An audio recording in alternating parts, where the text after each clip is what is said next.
A doomsday Brexit report over the weekend warned the country could be left short of medicine, fuel and food. Tory MP Mr Jenkins dismissed the warnings during a Good Morning Britain interview alongside Remainer Mr Umunna. During the fiery debate, Mr Jenkins warned the Labour MP that parties who try to defy the will of the people will lose their seats in the next general election.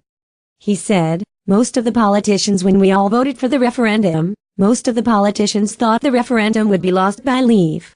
That we would vote Remain." GMBBREXIT News. Bernard Jenkins delivered a huge warning to Umunna during a heated debate. "We got the result that most politicians in the House of Commons and the House of Lords, that we did not want.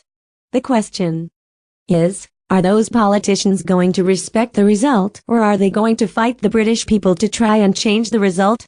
You have heard from Umunna, that is what he wants to do. He doesn't respect the voters.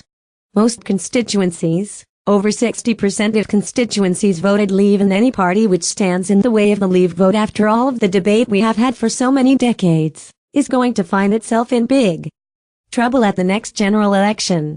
You've just heard it from Umunna, he wants a second referendum, he wants to reverse the result." Bernard Jenkins. Mr Jenkins also claimed the Labour MP had not accepted the Brexit result. He said, "You've just heard it from Umunna, he wants a second referendum, he wants to reverse the result. He hasn't accepted the democratic result, and that is the problem." Mr Jenkins said the people in the UK fighting Brexit were helping the European Union's case. The Labour MP, who is supporting a people's vote at the end of negotiations, claimed it was democratic to actually have the people to determine the final deal.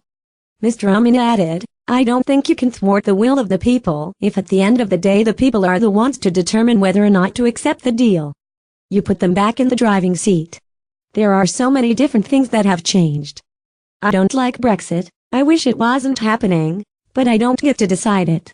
I think it is not right that 650 MPs get to decide this thing." The debate comes after a leaked report to the Sunday Times with civil servants reportedly drawing up scenarios for a doomsday Brexit that would leave the country short of medicine, fuel and food. The paper included models for mild, severe and Armageddon reactions to no-deal exits.